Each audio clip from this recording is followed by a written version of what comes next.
நாம் தமிழர் கட்சிக்கு மக்களவைத் தேர்தலில் தமிழக வெற்றிக் கழகத்தின் தலைவர் விஜய் மறைமுக ஆதரவை தெரிவித்துள்ளதாக அக்கட்சியின் நிர்வாகி சாட்டை துரைமுருகன் புது விளக்கத்தை கொடுத்திருக்கிறார். வெங்கட் பிரபு இயக்கத்தில் நடிகர் Vijay the greatest of all time படத்தில் நடித்துள்ளார். தமிழ் புத்தாண்டை முன்னிட்டு இப்படத்தின் யுவன் இசையில் விஜய் பாடிய விசில் போடி என்ற பாடல் நேற்று வெளியானது. இந்த பாடலில் முழுக்க விஜய் அரசியல் வருகையை வைத்து வரிகள் எழுதப்பட்டுள்ளது. பாடல் இப்போது பேசுபொருளாக உள்ள நிலையில் இந்த பாடல் நாம் தமிழர் கட்சிக்கு ஆதரவாக இருப்பதாக சாட்டை துரைமுருகன் தெரிவித்துள்ளார். திருச்சியில் செய்தியாளர்கள் மத்தியில் பேசிய அவர், இந்த மக்களவைத் தேர்தலில் பிற தேர்தல்களை விட இளைஞர்கள் படித்தவர்களை காட்டிலும் பெரியவர்களின் ஆதரவு மிகப்பெரிய அளவில் உள்ளது.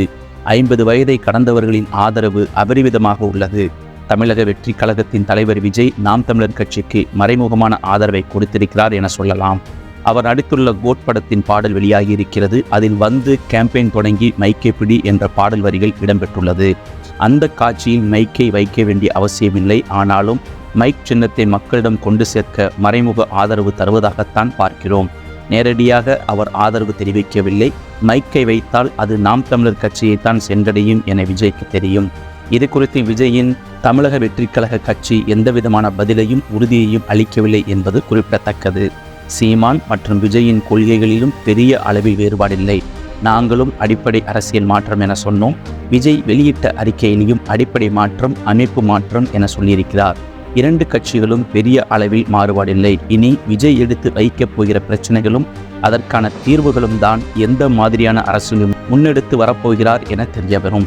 நாம் தமிழர் கட்சிக்கு தமிழக வெற்றிக் கழகத்துக்கும் இப்போது வரை எந்தவித முரண்பாடும் இல்லை. விஜயின் அரசியல் வருகையை நாங்கள் முழுமையாக ஆதரிக்கிறோம். தமிழ்நாட்டின் சூப்பர் ஸ்டாராக திகழக்கூடியவர், 150 கோடி சம்பளம் பெறுபவர், இந்தியா முழுக்க தெரிந்த பான் இந்தியா ஸ்டாராக இருப்பவர். அதை விட்டுவிட்டு அரசியலுக்கு வருகிறார். 2026ஆம் ஆண்டு கட்சிகளும் இணைவதற்கான பல கட்ட பேச்சுவார்த்தைகள் போய்கொண்டிருக்கிறது. ஒருவேளை தனித்தனியாக நின்றாலும் கூட கொள்கை ஒரே பாதையில் நிற்க வாய்ப்புள்ளது என தெரிவித்துள்ளார்.